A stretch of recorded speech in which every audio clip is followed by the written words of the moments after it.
In this video, we see some gorgeous flamingos in Walvis Bay, Namibia, and then we head off to the Namib Desert. We see high points, we see moon landscapes, and we see one of the strangest plants I have ever seen. Join us.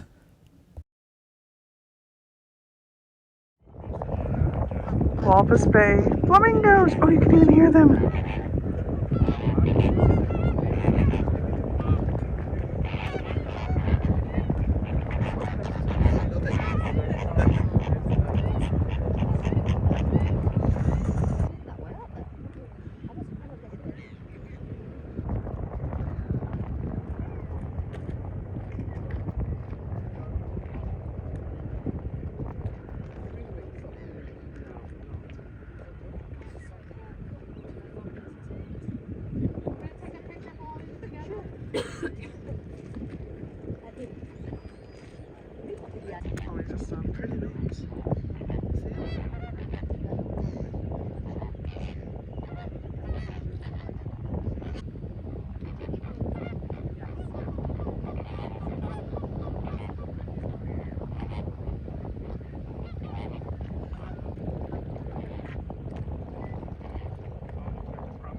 After seeing the flamingos in Walvis Bay, we went into the oldest desert on the planet, at least according to our guides, the Namib Desert.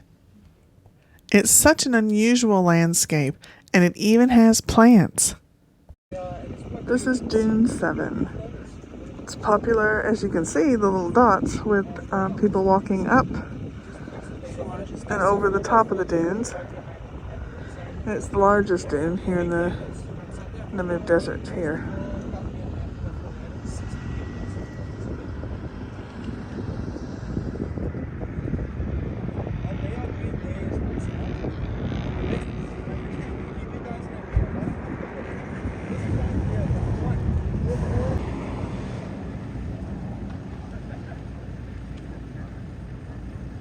I don't know if the video will catch this, but the sand looks like it shimmers. It's so pretty.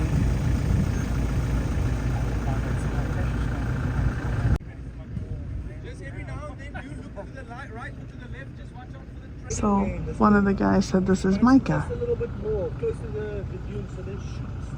The rocks are mica.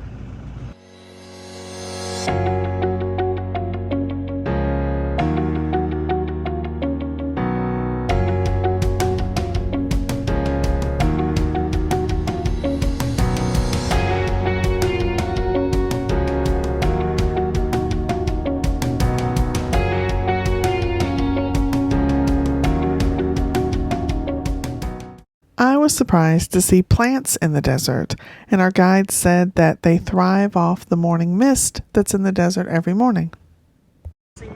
This is the moon landscape with the Swakopmund River running through it. It's vast, it's huge. I didn't realize it was going to be quite so big.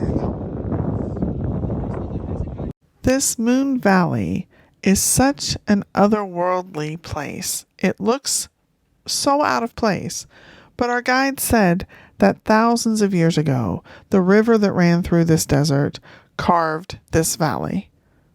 Today, there's still a riverbed that is dry most of the time, but our guide said ever so often it rains. There's no place for the rain to go, so the river suddenly starts flowing. He said this actually happened early in 2022, and the last time it happened was 2011. So it's not very often, but it does happen.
plants on this rock are lichen. Lichen is part algae and part fungi, as the tour guide will demonstrate in a minute. This helps feed the animals that thrive in this desert. It takes the smallest bit of water and suddenly comes to life. It's incredible to see. Symbiosis between fungus and algae. The fungus creates a foundation and structure for the plant, where the algae provides the photosynthesis and energy for the plant. They will slowly start turning green and opening up. You can see this one is completely gray. I'll pour a little bit of water over it and it will slowly start turning green. These ones will turn brown. They tend to grow a little bit longer, and then the springbok and the animals out in this area that needs a little bit of sustenance feeds off of the top. These ones have now turned significantly green. That one is popping open. And in the mornings when we drive in that area, the fields will be green, and as this moisture precipitates or it goes away, eventually they start going black and then they close up.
These welwitschia plants, I hope that's pronounced even somewhat correctly, are the strangest plants I have ever seen.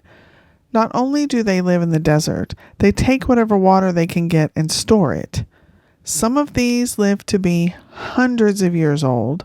They may look odd, but wow, are they survivors. For example, they have a trunk inside the museum in Swakopmund.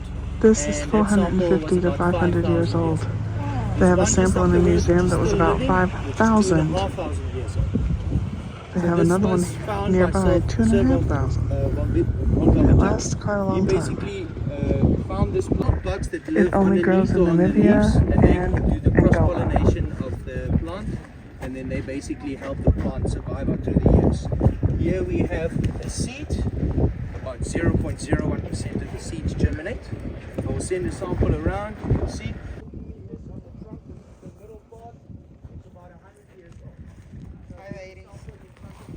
Of the side, that's how the little bugs pick up the pollen, and then they will move across to the other ones, and they actually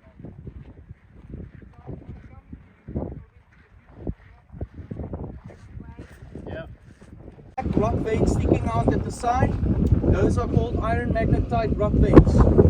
So this is all magma that has pushed through a crack from beneath the crust of the surface, and it solidifies as it comes up. And it's about 60 to 70% metal fused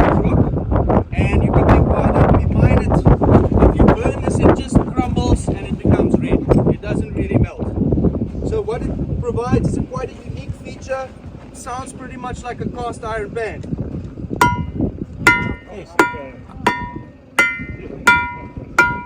He called these the musical rocks. I played some Metallica. Now I know why.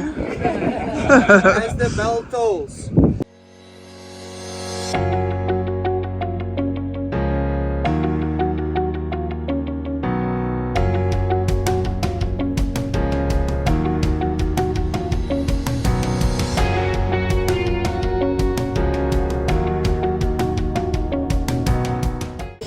Delicious guava juice. We stopped for snacks and drinks at a place called Oasis, which is quite appropriate since we're in the desert.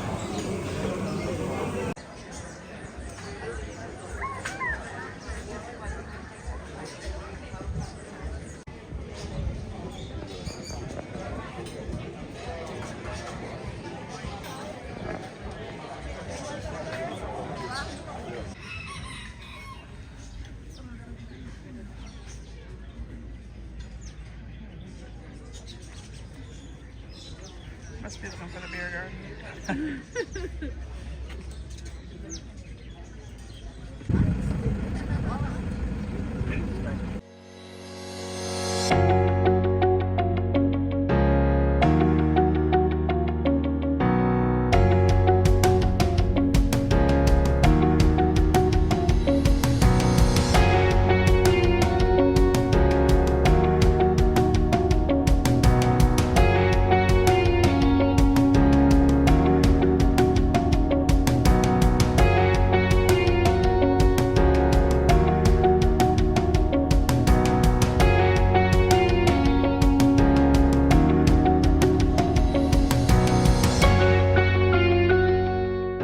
Thanks so much for watching. I'm on an amazing adventure with cruises in South Africa and a world cruise that has ports in Europe, South America, Australia, New Zealand, and Asia. So click the Travels with V and Steve icon below to subscribe so you don't miss a video.